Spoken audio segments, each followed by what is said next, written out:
So your turn? Yeah, no, there is a second question from Mahat. She says that in the previous verses, it seems that Allah created the earth first and then the heaven. But in the following verses, it seems that Allah created the heaven first, then the earth. No, it doesn't seem. It's wrong. It's a wrong conclusion on the part of Mahat. That in the previous verses, earth was created first. If she reads all the verses related to the subject of the creation, right from the time of the Big Bang, it does not speak of earth having been created first. It speaks of separation of the two, when there was confusion and no separation. You see? It speaks of a dukhan which was not defined into smaller portions. So when God decided that earth should be created, heavens and earth should be created, He ordered that dukhan to be defined into things like earth and heaven. If you read the verses which I have in mind, I don't remember exactly the words of the verses, then you understand what I say. Kanata ratqan wa fatahnahuma. Ratqan is a constant state of that dukhan.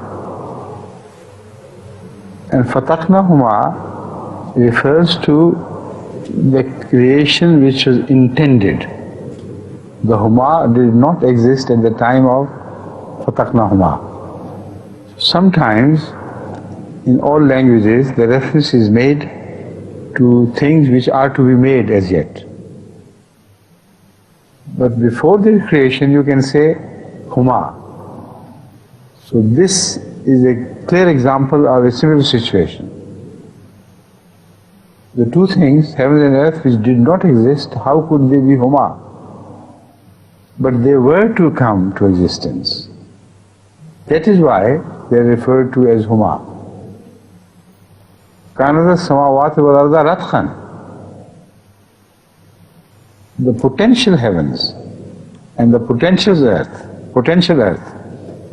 they were just fused together. They were existing only in the form of a smoke or whatever you call it. There was nothing but that formless form of something, gases, etc. And this exactly is what the scientists claim today. They say that once the Big Bang began, it began in the form of an all over spread out formless smoke or gases. But it happened so fast that except for a mathematician's brain, no ordinary person can understand how quickly the changes took place. So fatahnahuma has an implied meaning of that quickness as well. As if they were already there in two parts. So the heavens and the earth, which is here referred to in this verse as singular, but it is not singular as referred to in other verses, this phenomenon of heavens and relevant earths is what is referred to fatahnahuma, in the verse fatahnahuma. So whatever inference Sister Ma has drawn seems to be faulty. Although she is an excellent engineer, but she is not an excellent scientist. So she couldn't understand these verses and their import because of her own lack of knowledge of how the universe came to be created. Got it? Yes. The simple verse you also has quoted. أَوَلَمْ يَرَ الَّذِينَ كَفَرُوا أَنَّ السَّمَاوَاتِ وَالْأَرْضَ كَانَتَا رَتْقًا فَفَتَقْنَاهُمَا وَجَعَلْنَا مِنَ الْمَاءِ كُلَّ شَيْءٍ حَيٍّ أَفَلَا يُؤْمِنُونَ. Can I ask a question? Now, I said Ratkan here refers to, in that verse, as Dukhan, as formless state of gases. Now, the following the verses which Maha, the Booth herself has referred. There is a verse clearly speaking of both as Dukhan. ثُمَّ اسْتَوَىٰ إِلَى السَّمَاءِ وَهِيَ دُخَانٌ.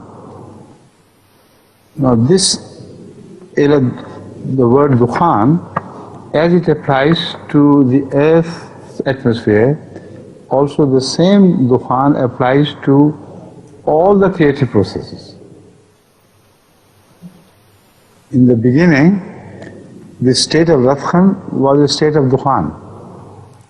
So as you closely read these verses, there is the repetition and repetition of the same processes, which apply everywhere exactly. Dukhan is undivided, yet it is referred to two things.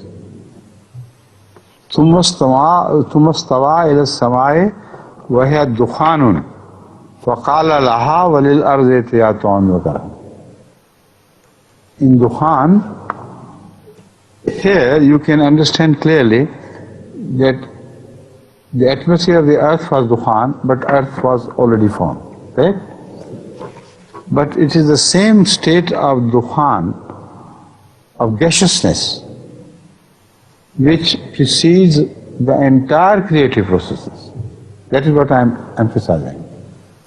So when you say Ratkan, فَفَتَقْنَاهُمَا, in Ratk there are no two things. This supports my contention. Ratkan is not divided into two things, while it is referred to as two things. Two things which were to be created out of Ratk. You understand this difference between the application of Dukhan here and the application of Ratk elsewhere, meaning a Dukhan? Have you understood? Thank God. You know, it bothers me that perhaps some listeners will not be able to understand why I differentiate between these things. So I have to repeat and repeat and repeat until I believe myself that the non-scientists also will begin to understand. Got it? Please. يقول حاطب بن منير أنني دائما أؤكد على هذه النقاط كي تصل هذه المعلومات الهامة أيضا لأولئك الذين ليست لهم دراية كافية بهذه الأمور العلمية الدقيقة. ويقول حاطب بن منير أن رتقا هنا تؤكد على هذا الدخان الذي كان موجودا الذي أوجد هذه ظروف الحياة على وجه الأرض. ثم يؤكد حاطب بن منير ويقول ثم استوى إلى السماء وهي دخان فقال لها وللأرض ائتيا طائعين. فهنا يقول حاطب بن مؤمنين أن الدخان هنا ينطبق على حالات الخلق أو على تلك الظروف التي توجد بعد مفاعلات معينة. وهنا يقول حضرة أمير المؤمنين أن عملية الدخان هذه تسبق عملية وجود هذه الظروف المعاشية هذه. ويقول حاطب بن مؤمنين لما هنا السماوات والأرض يعني كانتا رتقا، فالرتق هنا لا يعني لهم وحدة واحدة أو هذه يعني ليس هنالك فرق بين الاثنين، فهذه الوحدة لا يستطيع المرء أن يشير إليها بصيغة المثنى. فلذلك هنا الله سبحانه وتعالى قال ففتقناهما. أنت كيف بإمكانك أن تفتق شيء واحد ولكن تفتق شيء له وحدتين؟ فهذا يؤكد حاضر المؤمنين أنه فعلا هذا ما أراد الله سبحانه وتعالى أن يصل إلى أفهام كثير من الباحثين ولا الشخص العادي. وهذه النقطة التي فسرها حاضر المؤمنين المتخصصة المتعلقة بعملية الرتق هذه. Now when the Holy Quran refers to Sama or Samawat, sometimes the earth is already included in that reference. It does not have to be mentioned separately, because there the Sama means universe. This is a verse which specifically mentions as-Sama as including everything. Surah Anbiya 21, 105. أعوذ بالله من الشيطان الرجيم بسم الله الرحمن الرحيم يوم نطوي السماء كطي السجل للكتب. That is when everything will end up. It is not even mentioned as samawat. Sama in singular refers to the entire universe. When it will come to an end, يوم نطوي السماء كطي السجل للكتب. Everything will be rolled up and finished. كما بدأنا أول خلق نعيده. As we first did it, we are going to repeat this process. So the earth and the heavens must begin from that state of as-sama, which is one single state, not even divided into samawat. So lack of understanding of these different Quranic expressions, if you read these verses, you will be left confused. But to really understand them, you must gain some knowledge of how the universe was created. Then everything falls into step. And you begin to understand the meaning of all things. As-sama does refer to the entire universe as such, where it is not yet divided into samawat. And this is exactly what the scientists tell us. As a result of the first Big Bang, it was just in an extremely short space of time, the whole matter spread out into a state of as-sama. This is kama badana awwala khalqin nu'idu. So when everything will come to an end, a new Big Bang will take place. And the same processes will begin all over again. Now you understand? Thank God. Every time you say we understand, I still feel there is something left for you to understand again. And now I think I have expressed myself clearly. Take care, right? Okay. Now, you have understood everything so far, I hope, but you have not yet understood why the Holy Quran says, "Katayyi sijilli lil kutub." Visualize first how Tayyi sijil lil kutub happens. In the days when this ayat was revealed, Uttab used to write on scrolls, on parchments. And when they finished their job and wanted to finish it, they moved it into rolls, great rolls of writings. Moved round and round and round until it became one big roll. Is that right or wrong? So why universe is referred to this process? It must have happened in the universe exactly like this. Now, when you read the scientists describing the final moments of the creation of a black hole, they describe that the entire mass of the universe begins to be attracted by the center, heavy gravitational center or immense gravitational center, which is created to undo the universe. They don't say which is created, but they say it happens, so happens. A center is created which is referred to as black hole. There are millions of such black holes spread all over the universe. The black holes are those powerful gravitational centers which attract the mass of the universe around towards it with such power that cannot resist. It grows on and becomes so powerful that its field of action spreads to millions of light years. It's unimaginable. You who are listening to me understand the English but do not understand what I'm talking about. If a spot here on the table begins to attack the entire earth to it, and it sinks into that little spot, that will be far less mysterious than what I'm talking about.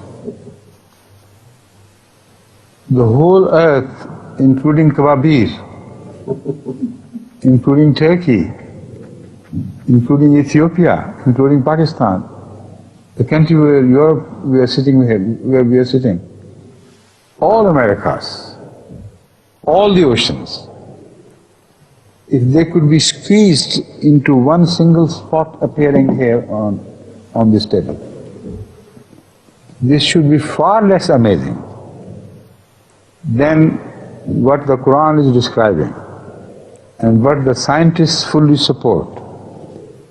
The whole universe will be drawn, which is so big that Earth is less than a spot to it in comparison. If you imagine how big the universe is, the Earth will disappear from sight. So to think of it squeezing into a spot is just nothing. It's mere elementary. But the Quran is saying the entire universe will sink into something, and the process will remind you of our sajil lil-kutub. That is what I am trying to explain to you now. How can this process be likened unto as-sajil lil-kutub? The scientists have described it themselves in their own technical language. They say when a black hole begins to attack, mass spread all over the universe at very long distances. If it attacks, for instance, stars, which are 100 times bigger than our sun and the entire system, it sometimes attacks the binary stars, two stars connected together, which are immensely huge. They begin to tumble, waver, and then begin to fall. And as they fall towards this center of attraction, they lose form. And the speed at which they travel is closing upon the speed of light. This is 186,000 miles per second.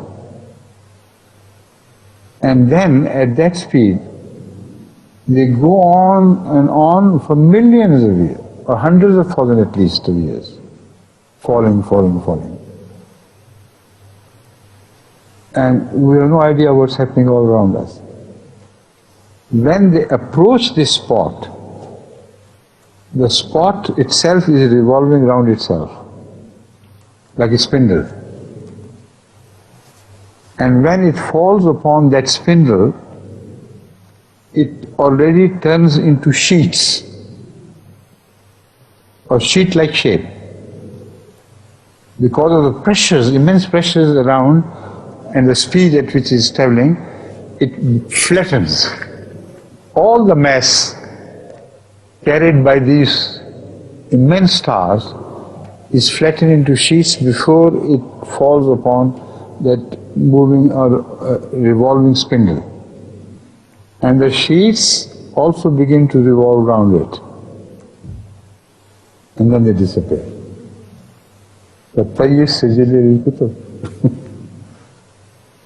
Imagine now. So this is what Ma has asked.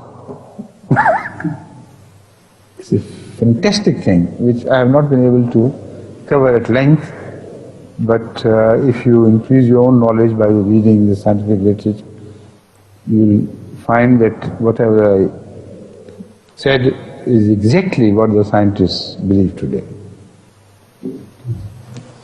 Now, when this question was first asked in Germany, it was asked by a young boy whom we used to call Aki. a question of 8 instead of 7. And I believe it was he, clearly this is what I remember, he is the son of late Hazrat Mirza Barakat Ali Sahib, who lived a long lifetime of his in Iraq.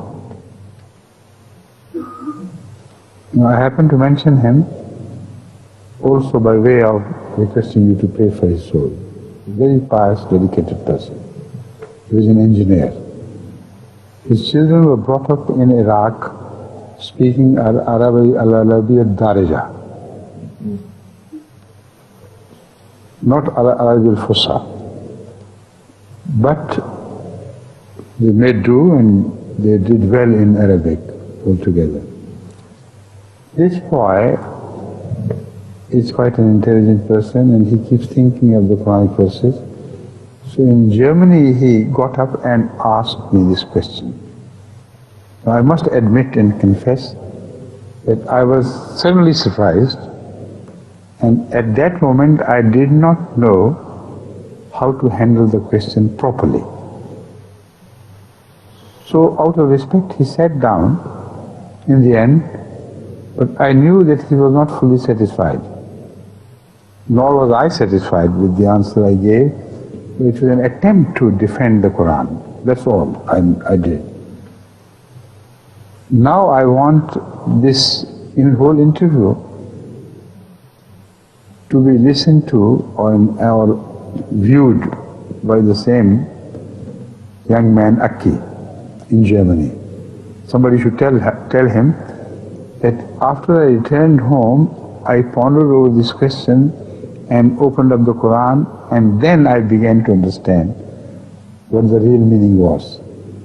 So I beg the pardon of all the audience during that question answer session. They should consider my answer given then as non-existent. It was a sort of answer. It was an effort to defend the Quran, but it was not satisfactory to the non-believers and those who had already started doubts. And I wanted to do it, in a manner that I always do. I must present these difficult points, solve these difficult points in a manner that even the atheists are convinced. So thank you for offering me another opportunity, Mrs. Maha, to rediscuss the whole issue as I have done today. And I hope if Mr. Aki, I call him Aki, but his name is Akram, Mirza Muhammad Akram. So if he re-listens and reviews the whole program which is presented today, I hope inshallah he and others like him will benefit and learn a lot about the Quranic style of things. Thank you. Jazakumullah. 1 minute and 17, 16, 15 seconds, etc. Ask a short question and I'll answer. Give a short answer, I hope. Azurma, you can't ask a short question. Let him try, huh?